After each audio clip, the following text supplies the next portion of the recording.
For over 2 decades, a single myth has shaped every India-Pakistan conflict, that Islamabad has nuclear weapons, and that makes it untouchable.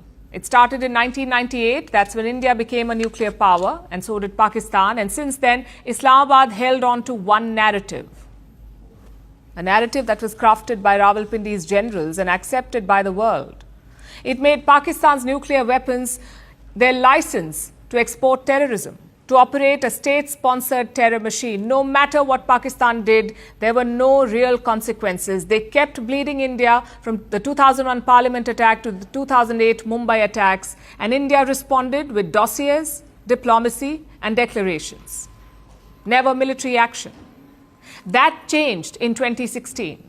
After the Uri attack, India set a new precedent. If you attack, we will hit you back militarily. Then in 2019, after the Pulwama attack, India reinforced this position.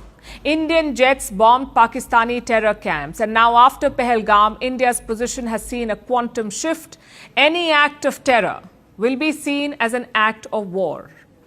Pakistan cannot hide behind its nuclear weapons. Pakistan cannot hide behind its proxies. It will have to suffer the consequences of its actions. India struck 9 terror bases in Pakistan and Pakistan occupied Kashmir, not on their civilians or military.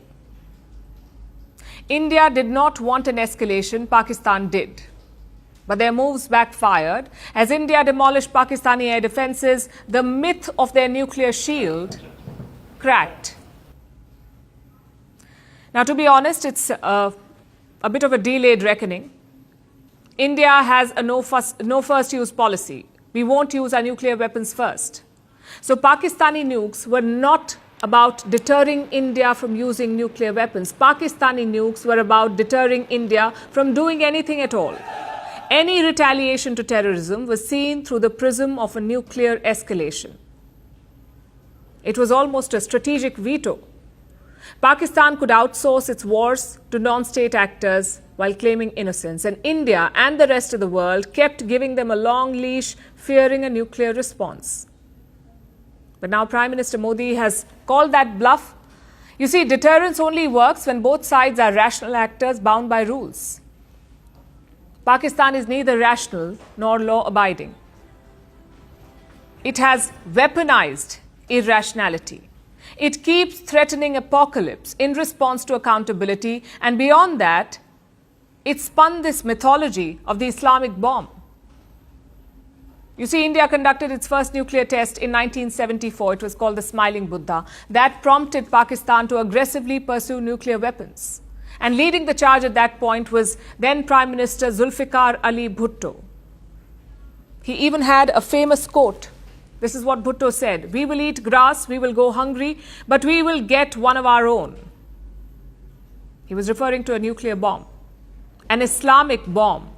That's how Zulfikar Ali Bhutto pitched it to the Muslim world, a nuclear umbrella for Muslims. But in the last decade, that narrative has crumbled. Because let's be clear, this is not about Islam. This is about Pakistan using religion as an insurance for its terror factories. It was a dangerous lie, and finally it is being confronted. The nuclear mask is off. It does not mean that the threat is past. Any bomb in the hands of Pakistan is dangerous, let alone a nuclear bomb. But India has shown that it can still be punished. India has also shown that proxy war is no longer a low-cost option for Pakistan. They will have to pay a price for backing terrorism. The question is, what happens next? What happens to a country whose primary deterrent is exposed as a bluff? As you know, in Pakistan, the army runs the country. It's an army that holds the record for losing every war they fought. But at home, they're quite powerful. And that power does not rest on their weapons or ammunition. That power flows from the myths they create. And they did it during this war too.